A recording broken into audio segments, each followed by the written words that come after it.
อยากให้อ้ายอันไปต้นเกี่ยวเขาเด้บรรยากาศคือดีแฮงแหละท่านคนที่มา ตอนนี้กาซุมเฮากาคลิปนี้ก็ยังอยู่กับน้องฟ้ากับน้องมุกคือเก่าเด้อพ่อพี่น้องเด้อนี่น้องๆเขาละพาไปเพื่อเด้นี่เด้นี่มาเบิ่งน้องฟ้าลูกนี่อย่าพาไปเสื้อกรุ๊ปคักก็แล้วนี่ ฝาเบอร์อันต้นพัก อ๋อไปฮดพัก เกือบสำเร็จเนาะพี่น้องไงแต่คันเร่ง วันนี้น้องฟ้าเป็นลูกใหม่แล้วนะตอนนี้กินข้าวแล้วแล้วกัน ครับ อย่าไปโซนก็ต้องเซ็กซี่น้อยๆนึงน้องฟ้าว่า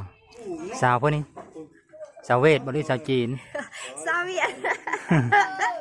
สาวมกกลายเป็นสาวเวทแล้ววันนี้เซอร์กับเซอร์คืออีนี่โอ้ภาษาเพื่อนภาษาจีนบ่ภาษาจีนหรือภาษาเวทนั่นนะเอ้ยภาษาจีนหรือญี่ปุ่นน่าจะจีนเนาะ โดยจีน ภาษาจีนกับญี่ปุ่นมันใกล้เคียงเดียว โด เนี่ย ยแมน เดี๋ยวก่อนไอ้เคยมาถ่ายใส่ชุดอันนั้นกะ สิเลยโซนอยู่ไกลเท่าโซนนะ โดยใกล้ๆนี่ย่างไปก็ฮอแล้ว อ๋อผู้เลือเป็นผู้ปุนะ แม่ แม่เป็นผู้ปุเนาะ โดย เจ้าเราไปเหตุการณ์อยู่เวงผู้นอก โดยแม่ ก็เลยมีได้วางเห็ดโซนแบบนี้แล้ววะ โดย เราเป็นแม่ค้าเอ้ยมีแม่นให้เป็นพี่ละวะเป็นพี่เลี้ยงเนาะ โดยเลี้ยงเด็ก เป็นพี่เลี้ยงเด็กเอ้ยเลี้ยงเด็ก บ้านน้อง อยู่เวียงจันทร์พุ่นละอยู่แถวเลือกของเวียงจันทร์นะ อยู่อยู่แถวอยู่บ้านอันพ้นสว่างใต้พ้นสวรรค์ใต้ อืม ก่อนบรัด ผลสวรรค์ใต้เวียงจันทร์พุ่นละ ยอดเลย โอ้งามนะเอากรุบเอาแล้วก็เป็นอีลูกหนึงอีกพุ่น ข่าวน้องกินข้าวกันยังแต่ละมื้อส่วนหลาย จำแจ้วประเด็ก เพื่อนก็ได้น้อง ลวกผักจำแจ้ว ขนาดกินโลคักจำเจียวเป็นจังซ้ำนี้พุ่นน่ะพุ่นดีชีงามมีนาเฮ็ดเสบ็ดหมานติ มานเด้ ทำหน้าก็เป็นเด้เนาะ โดยแม่ สูกเติบได้ตอนนี้ยืดไกลพี่น้องเกือบซ้ำกันพุ่นน่ะเกือบซ้ำบลาดได้เกาหลีเลยพี่น้องเอ้ยเป็นข่าวเกาหลีก็จริงนะ เริ่มฮ้อนแล้วได้บ่เมื่อทะเลอ้อแดดฮ้อนแล้วได้นี่ใส่กรุ๊บแล้วมันฮ้อนนะ โดยเกิดก็รังเกียจเลย น้องมุกนับขึ้นมาอีกโอเคเอาตำหูกนะหมอจะเพื่อนน้องนะ โดยเมื่อก่อนแม่ต โอ้ โอ้แต่เก่าตำฮอดหูโอ้แต่เก่า ำโดย สมืออย่าต่ำแล้วเนาะ โดยแม่ เอ้า แม่สาวต บัดนี้นั่นมองนะไม่ผู้ใดใส่มองนั่นนะ ำพอโดย เอาไปใส่อยู่น้องมันบ่ บอยามหน้าฝนอยู่โคก กันทุกผู้ใดเข้ามาเบิ่งแต่คลิปนี้เป็นคลิปแรกอะ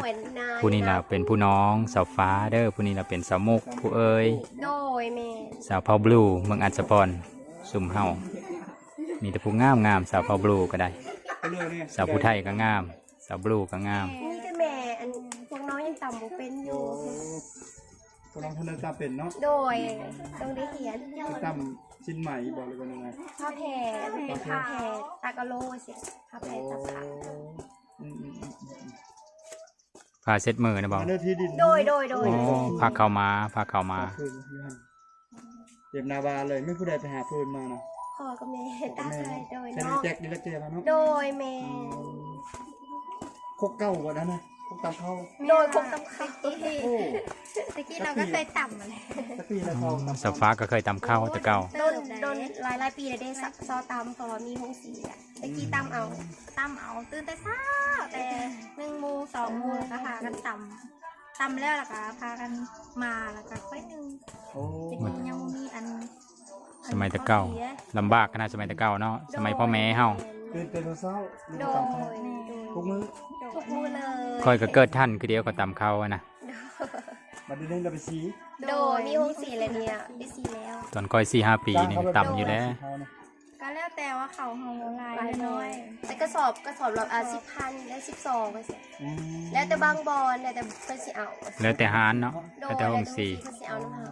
บางหมู่บ้านกระทือ แค่ไปแจ็คแล้วไปเนาะ โดยแม่น เห็น FC ไทยว่าเขาสีเฮาฟรีได้อยู่ไทยนี่ โอ้ เฮาบ่เอาห้ำนี่เขาเอาแต่ห้ำนี่ อ๋อ เขาไปเอาฮอดเทิร์นพุ 30 บาท ที่ปลาย โด เนาะ ย โอ้ คนคิดคนนี่ต้องได้ซื้อเพิ่มนะขนาดเนาะ โดย เขาเป็นได้ละปีละ30 สอบ แม่ 30 กว่าสอบเองอึดเขาแล้วแต่ว่าต้องซื้อใครอยู่มีผู้หาเงินเป็นอยู่ซื้อเอา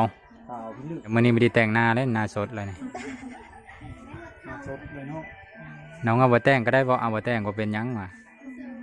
จัดหน้าสดนี่แล้ววะ พวกนานหรือยังข้างหลังเนาะ มีแต่ปลูกผักผมแกงกันนะที่นี่บ่ค่อยได้ที่กายนี่ได้อยู่เพราะว่าคันเขาโคตรแบบน้ำมันทันอะนะ โอ้ ที่นี่โคตรว่าทันมันเลยไม่อยากเป็นแบบนี้ คนนำประท่านมาเป็นยังไง โดยที่กายเนี่ยก็ได้กินเลย น้องๆกับพาเฮาโซนได้แบบนี้ได้ นี่ก็ปุ๊บ พา นี่ ตัว นะ แดดเปรี้ยงเลยกบหมักไฟ แม่ก็มันตายมันจะเป็นอย่างนี้เขาก็เอา โอ้มีหอดไฟอีกปุไฟ ง่ายแท้ จะเป็นแบบนี้ เลิก ไม่ใช่หันมา นี่ ให้เบิ่ง ไฟหนุนนี่เป็นไฟหนุนไฟไว้ต่ำเนอ โดย ไว้เฮ็ดพาแบบนี้ เบิ้งหันมามีเรื่องมาฟ้าฟ้าเลยเนาะแล้วเพิ่นไปเฮ็ดมอนเฮ็ดหยังบ่ โดยเมนใส่หมอนี่ ที่เขาโอ้ยผิวเจ้าขาวสำนวนไฟเลยเนาะ บรัดเราคิดว่าบ่ได้ใหญ่ปานนี้บ่ได้สูงปานนี้กกนะ เขาปูตามไหจะน้อยๆนี่นะเพิ่งหัวเข้านี่ น้ำฟ้ากับขาวๆเนาะ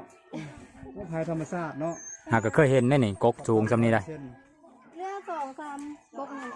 เลย2-3กกนี่เนาะเขาปูตามไหเสือเพ่งหัวเข้านี่ โดยเดี๋ยวนี้มันจะเป็นตัวสูง มีตัวสูงตัวต่ำอีสะอ๋อมีหลายพันธุ์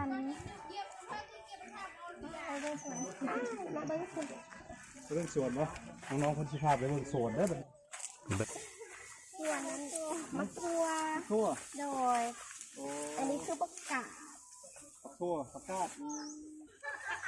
มันใกล้เข้าได้อบ่รอมันเนาะโอ้เปิดปั๊มอยู่นี่บ่ โอ้ โดย สบายเนาะ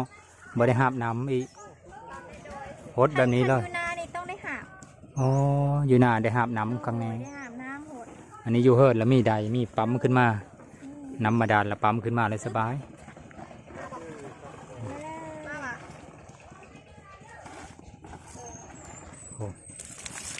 โอ้คักมือหนึ่งหดจักครั้งนี่นะ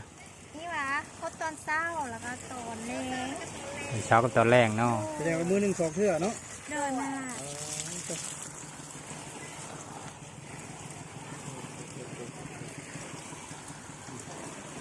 พี่สาวก็ยืนให้กำลังใจ เออ สาวนิดน้อย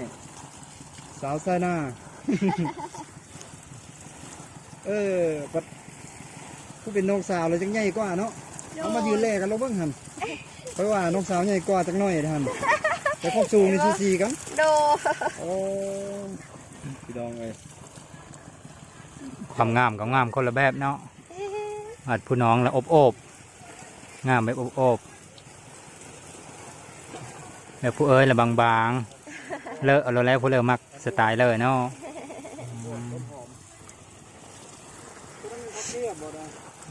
โดยแมงกระเทียมส่วนหนึ่งส่วนกระเทียม โอ้ง่ายเนาะคนทางเนาะ โดยคนแล้วก็เสียบไม้เลยลมไส้บา ตอนนี้น้ำรุดแล้วตอนนี้ น้ำตาฟ้าหลุดแล้ว โอ้ ได้เมา น้ำมาไหลแล้ว ปลูกผักก็ได้ ได้ปะ ดำหน้าก็เป็นพ่อสิได้เป็นลูกไผ่แม่ย่าได้อยู่บ่เนาะ ได้ปะได้ปะได้ละ น้ำมาไหลเป็นไงบ่ ไฟมันบ่อยาก เย็นอยู่บ่เนาะเบิ่งทดสอบเบิ่ง ไฟบ่แห้ง โอ้เย็นเนาะ น้ำมันจะใต้ดินเนาะเย็นแล้ว กิ้วๆคักเลยบรรยากาศสวนหลังบ้าน ไม่เอาอีกแล้วน้ำบ่อยากขึ้นว่ะ โมเมนต์สายรุดบ่ ฟ้า ไฟมันโมเหง โอ้ เพราะว่าเราอยู่นอก เอาใส่กุ๊บไปดิเร็วๆนะจะฮ้อนอ้ายสวยเปียบโอเคแดดดอกพาเขาห่มนะอย่าน้องดำ ต้นขาน้องถ้าได้ดินนะถ้านี่บ่น้อง ข้างนี้บ่ดินนะ โดยแม่ละโดยแม่ โอ้อันนี้เป็นทุ่งนาที่เนาะ โด ปลูก ย ข้าวก็ได้นี่ โดยตะกี้ก็ปลูกเขาคือกันเลยมา ปีนี้บ่ได้ปลูกใช่บ่ ฮะ ปีนี้บ่ได้ปลูกใช่บ่ บ่มุงปลูกแล้วล่ะกะปลูกแล้วนะไม่เห็นสวน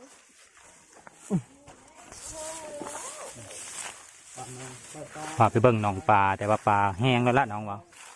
บุกแบบมีน้องปลาทั้งหลังเนาะปลาเฮียงเนี่ยโอ้มีเป็ดอีก3ตัวลาบเลือดลาบเลือดเต็มน้ำฝนนี่น้ำเต็มเนาะปลา โดยนั่นมันจะเต็มเลยตะกี้นะค่ะกระลิ่งอยู่ที่เดียว เอ้า โอ้ จะน้ำนี่บ่ แม่ไม่ใช่ลิน เสีย น้ำ เนาะโอ้ โอ้ตะกี้น้องฟ้าเว้าเราลิ้นอยู่หนองนี่เขาเฮ็ดมีแปลนกระโดดลงนี่ ว้าเท่านั้นก็ไม่ต้องให้หลายเนาะ โดยอันนี้ยิ้มเพิ่น ดินกระเจ้าอันนั้น โดยยิงกระเจ้า ร้อนก็บ่ดีหนาวก็บ่ดีมนุษย์เฮาก็ได้พ่อแม่พี่น้องเอ้ยตอนนี้ก็เริ่มอยู่ยะแล้วอากาศร้อนล่ะ ตอนหนาวก็ไปเสื้อก็มีได้ โดยทางออก ปรารถนาเฮอวิทย์ไว้อยู่ฤดูหนาวนะบาฤดูหนาวหมดแล้วก็ ทางนี้ไป อยู่ยะคือเก่าอีกบัดนี้ ตัวน้องบอกนะ ไปใส่กระฮ้อน โพี่ภาษาไปเลยไปหน้าก็ได้ไปโดยจะเป็นทางอ้อม เป็นทางพร้อมอีก โดยเป็นทาง ทำกระไร บ่ฟ้า ระวังหนาวกับร้อนมักกันเลย มักแบบพอดีร้อนก็บ่ร้อนหลายหนาวมะนาวละเอาแบบพอดี อืมมักไปพอดีแน่เนาะอากาศพอดี แม่ อากาศอบอุ่น แต่ว่ายังหายะอยู่อันพอดีนั่นมันหนาวก็หนาวอยู่ยะ หลาย ร้อนก็ร้อนอยู่ยะนี่ล่ะ น้องมุกเด้อ เฮาห่มยังออแดดหน่อยนึงก็เฮาห่มแล้ว กัน พอดีคือกันเนาะ แต่ก็สิหายากละ เอาสังลังอยู่นะ นี่น่ารักคือกันผู้เอ่ยก็ได้ เพื่อแบบว่าให้มันมีอีหยังคือแบบว่ามันบุว่างเปล่านะถึงให้มันมีอีหยังแง่ อ๋อ สมุกก็น่ารักแบบสาวจีนสาวเวทพุ่นนั่นแหละก็หน้าตาเราให้เลยเนาะพ่อแม่พี่น้องเนาะนี่ อันพุทธนะคะใส่ให้ไว้ โอ้ บัดเสื้อสุดบัดเสื้อสุดอันนี้อีแห้งเฮาเดียวเลยบัด มันน้ำหลายแล้วเขาก็อันไส้แห้งไส้หาง บัดผู้น้องสาวนะบัดจะคือสาวพ่อผู้นั่นบัด โอ้ คือสาวพ่อบลูนะเนาะ น้องก็ว่าเฮียเป็นบ่ คนอบโอบได้สาวพ่อบลูกัน เดี๋ยวเป็นได้ตึกป่าแล้วก็ หนองปลาก็แห้งไวขนาดเพอมันบ่ทันเลิกปานใด โดยเม คันถ้าให้ขุดเลิกกว่านี้เนาะโอ้คอยแรงคอยฝนแล้วนี่ โดยเม ฤดูแรงก็น้ำก็มี เขียดก็ได้ ฤดูแรงน้ำก็มีแห้งแล้วนี่ผู้และบัดได้ลูกเคยผู้แล้วเนาะ แมนขายอยู่ บัด เลี้ยงมานี่ บัดซุมนี้ได้สามีผู้แล้วยังให้สามีมาดุด โดย มาจกให้เลิก นี่บ่ได้ขุดมื้อนั้นแล้วนี่นะ อืม เอาแล้วเอายังใส่เห็ แล้ ด วก็แถวทุ่งนาแถวหยังแล้วล่ะ เออ ไปใส่ โอ้ยสภาใส่เบ็ดกบเป็น เคยมานี่บ่ เคย โอ้ บางทีก็ไปอันนั้นนะไปยามกลางคืนบางทีก็แบบเขาว่าคือไปย่านบ่เขาแล้วเขาบ่ย่าน เออไปยามขึ้นเลย แม่นไปยาม ใช่แล้วก็ไปเลาะยาม แม่น แต่โคมแต่ไปสายไปนะ แม่น โอ้ใส่เบ็ดมีนาเฮ็ดใส่เบ็ดหมานแล้วไปดูกัน เก่งตัวอย่าไม่ได้งามอย่างเดียวเนาะ การเคยไปบ่การ การวะ มั กาน ร ไป เขียนวะ การเขียดกันกบนี่ เคย เคยอีก ด้วย โอ้ ตะกี้หานทำอีทาบ่เป็นแล้วไปอันเห็นพอไปแล้วไปน้ำพอแล้วก็ไปเบิ่งทำอีบ่ฮู้ได้ว่าตามกบว่าเป็นจังไดอะดะ เออ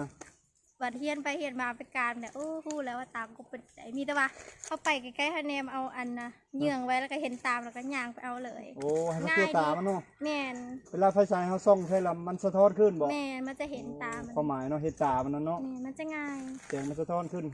แบบตารถแล้วเนาะ แม่นล่ะ คงแมบๆแล้วเนาะ แม่น โอ้บัดนี้สังเกตได้อยู่บ่ตากบกับตาเขียด เวลาไฟส่องใช่นะ ได้มันก็จะมีตัวน้อยตัวใหญ่แล้วแต่ บ่ แม่น คัดตาเขียดมันจะออกสีแบบใด ก็สีขาวคือกันได้ ออก แต่ สี ว่ามัน ขาว น้อย น้อยเนาะ กบมันจะใหญ่ แล้วก็มันกบมันจะออกแบบว่าสีแดงน้อยนึง โอ้ตากบสีแดงๆนิดนึง แม่นล่ะ โอ้ถือว่าจำได้โอ้กำจุดได้กำจุดพิเศษของกบของเขียดได้ คอยประการเลยเจอติดตามแมงมุมก่อน